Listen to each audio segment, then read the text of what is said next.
ಇನ್ನು ಅಮೆರಿಕ ಅಧ್ಯಕ್ಷ ಟ್ರಂಪ್ ಇವರೀಗ ಒಂದು ಮೆಸೇಜನ್ನು ಕೂಡ ಪಾಸ್ ಮಾಡ್ತಾ ಇದ್ದಾರೆ. ದೊಡ್ಡ ಮಟ್ಟದಲ್ಲಿ ಮೆಸೇಜ್. ಇದು ಯಾವ ರೀತಿಯಾದಂಥ ಪರಿಸ್ಥಿತಿಯನ್ನು ಉಂಟು ಮಾಡುತ್ತೋ ಗೊತ್ತಿಲ್ಲ. ಯುದ್ಧದಿಂದ ಒಂದು ಹೆಜ್ಜೆ ಹಿಂದೆ ಇಟ್ಟಿದ್ದಾರೆ ಈಗ ಅಮೆರಿಕ. ಇರಾನ್ನಲ್ಲಿ ಸೇನೆ ನಿಯೋಜನೆ ಮಾಡಲ್ಲ ಅಂತ ಹೇಳ್ತಾ ಇದ್ದಾರೆ. ಭೂಸೇನೆ ಆಗಲಿ ಯಾವುದೇ ಸೇನೆ ಆಗಲಿ ನಿಯೋಜಿಸಲ್ಲ ಅನ್ನುವಂಥದ್ದನ್ನು ಈಗ ಅಮೆರಿಕ ಹೇಳ್ತಾ ಇರೋದು.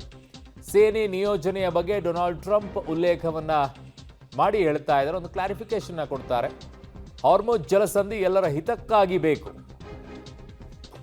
ಇರಾನ್ ನಾಯಕತ್ವ ನಾಶವಾಗಿದೆ, ಆದರೂ ಕೂಡ ದಾಳಿ ಮಾಡ್ತಾನೆ ಇದ್ದಾರೆ. ಯುದ್ಧ ಆದಷ್ಟು ಬೇಗ ಅಂತ್ಯವಾಗುತ್ತೆ ಅನ್ನುವಂಥದ್ದನ್ನ ಟ್ರಂಪ್ ಕೂಡ ಹೇಳ್ತಾ ಇದ್ದಾರೆ. ಆ ಕಡೆಗೆ ಇಸ್ರೇಲ್ ಕೂಡ ಹೇಳ್ತಾ ಇದೆ ಆದಷ್ಟು ಬೇಗ ಇದು ಮುಗಿದೋಗುತ್ತೆ, ಡೋಂಟ್ ವರಿ ಅಂತ ಹೇಳಿ. ಯಾವಾಗ ಅನ್ನೋದು ಯಾರಿಗೂ ಕೂಡ ಕ್ಲಾರಿಟಿನೇ ಇಲ್ಲ.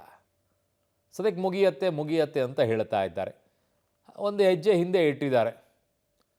ತುಂಬ ಹೇಗೆ ವರ್ತಿಸಬೇಕೋ ಆ ನಿಟ್ಟಿನಲ್ಲಿ ವರ್ತಿಸುವಂಥ ಕೆಲಸವನ್ನು ಮಾಡ್ತಾ ಇದ್ದಾರೆ. ಏಕಾಏಕಿಯಾಗಿ ಬಂದು ನಡಿ ನಮ್ಮ ಹತ್ರ ಶಕ್ತಿ ಇದೆ ಅಂತ ಹೇಳ್ಬಿಟ್ಟು ಹೋಗಿ ದಾಳಿ ಮಾಡುವಂಥ ಪರಿಸ್ಥಿತಿ ಅಲ್ಲ. ಕಾರಣ ಅದರ ಪರಿಣಾಮವಾಗಿ ಗಲ್ಫ್ ರಾಷ್ಟ್ರಗಳ ಮೇಲೆ ಇರಾನ್ ಬೇರೆ ರೀತಿಯಲ್ಲಿ ದಾಳಿ ಮಾಡೋಕ್ಕೆ ಶುರು ಮಾಡಿಬಿಟ್ಟಿದೆ. ಹಾಗಾಗಿ ಹೇಗೆ ಮೂವ್ ಆಗಬೇಕು ಅನ್ನೋದನ್ನು ನೋಡ್ಕೊಂಡು ಹೆಜ್ಜೆ ಇಡ್ತಾ ಇದ್ದಾರೆ.